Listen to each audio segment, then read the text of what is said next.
आपने कहा जीरो से शुरू करना होगा, उनको बहुत गुस्सा आया। नहीं नहीं, गुस्सा आने की कोई जरूरत नहीं, मैंने ऐसा नहीं आपने कहा था कि आपने मिलिंद देवरा का रिस्पांस, संजय निरुपम का रिस्पांस, आपके पुराने सहयोगी उनका रिस्पांस तो देखा होगा। नहीं नहीं, मैं देखा नहीं है। हम बात करते हैं खड़गे साहब से, वेणुगोपाल जी से या राहुल गांधी जी से महाराष्ट्र के बारे में, और हम सीट शेयरिंग के बारे में कांग्रेस की जो बातचीत है, उद्धव जी और हम जब गए थे दिल्ली में, तो राहुल जी से और खड़गे साहब से हमने खुद कहा कि ये बातचीत दिल्ली में होगी, ये हमने कहा था। क्योंकि महाराष्ट्र में बातचीत को अंतिम निर्णय तक ये लोग नहीं पहुंचा सकते, क्योंकि उनको बार बार दिल्ली में पूछना पड़ता है। हमने ये नहीं कभी कहा कि कांग्रेस जीरो है।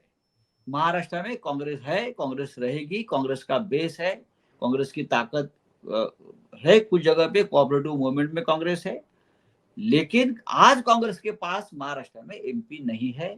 इसलिए मैंने कहा था कि कांग्रेस को वहां से शुरुआत करनी पड़ेगी और ऊपर जाना पड़ेगा। और कांग्रेस कहती है कि आपके पास लीडर है, पार्टी नहीं है, उस पर आप क्या कहेंगे? कहने दो उनको, चुनाव आएगा तो पता चलेगा। चुनाव होने दो। तो वो बात कहां तक पहुंची है? अभी तक कहां तक प्रोग्रेस हुआ है महाराष्ट्र की सीट शेयरिंग? महाराष्ट्र में कांग्रेस और एनसीपी का सीट शेयरिंग हो गया है, मैं आपको बता। फैसला हो गया है, अग्रीमेंट पहुंच गई है।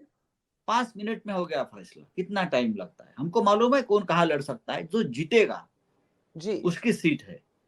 अगर मुझे 20 सीट लड़ना है, 30 सीट लड़ना है, नहीं। अगर हमको किसी को सत्ता से दूर करना है तो सभी को एक संयम और बैलेंस भूमिका लेनी पड़ेगी। पर और आप कह रहे हैं कि कांग्रेस, एनसीपी और शिवसेना का सीट शेयरिंग फैसला हो गया है कि सिर्फ कांग्रेस और एनसीपी का? नहीं नहीं, शिवसेना और एनसीपी का एक एग्रीमेंट हो गया है।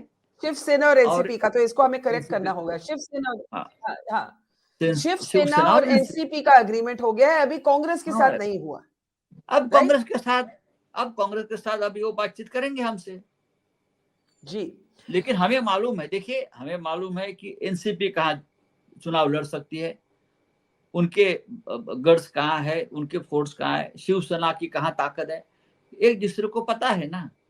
ये थोड़ी दिल्ली वाले तय करेंगे। पर तो आपको लगता नहीं देर हो रही है? अब 5-4 महीने बचे हैं चुनाव के, आप लोग देर नहीं कर रहे? हम नहीं देर कर रहे। हमारे कांग्रेस, शिवसेना और एनसीपी के बारे में अगर आप कहें तो हमारे यहाँ दोनों को हाईकमांड मुंबई में बैठे हैं, हम देर नहीं कर रहे। तो आप कह रहे हैं delays from the Congress side? हाँ, ऑफ कोर्स। हमने बार बार कहा है कि कांग्रेस की तरफ से भी अब जल्दबाजी करना चाहिए, फास्ट मूवमेंट होना चाहिए। नॉट इवन महाराष्ट्र, तो पूरे देश की बात मैं करता हूँ। तो आप कह रहे हैं कि nationally Congress is moving very slowly, क्या ये कहना ठीक होगा? देखिए, कांग्रेस के अपनी एक सिस्टम में काम चलता है, वो सिस्टम वो नहीं तोड़ते।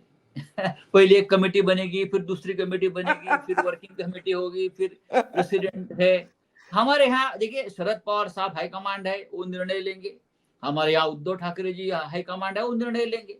हमारे लिए बहुत आसान होता है हमारी पर ये जो कमेटी बाजी की राजनीति है, ये आज के दौरान, आज के in this age of politics, ये चल सकती है? एक मोदी जी का जगरनॉट है, दूसरी तरफ आप कमेटियां बिठा रहे हैं। आप नहीं, आपने कांग्रेस की बात की। पार्टी का सिस्टम है, नेशनल पार्टी है, पुरानी पार्टी है, उनकी एक सिस्टम हो सकती है, लेकिन अब थोड़ा सा जल्दबाजी करने की जरूरत है।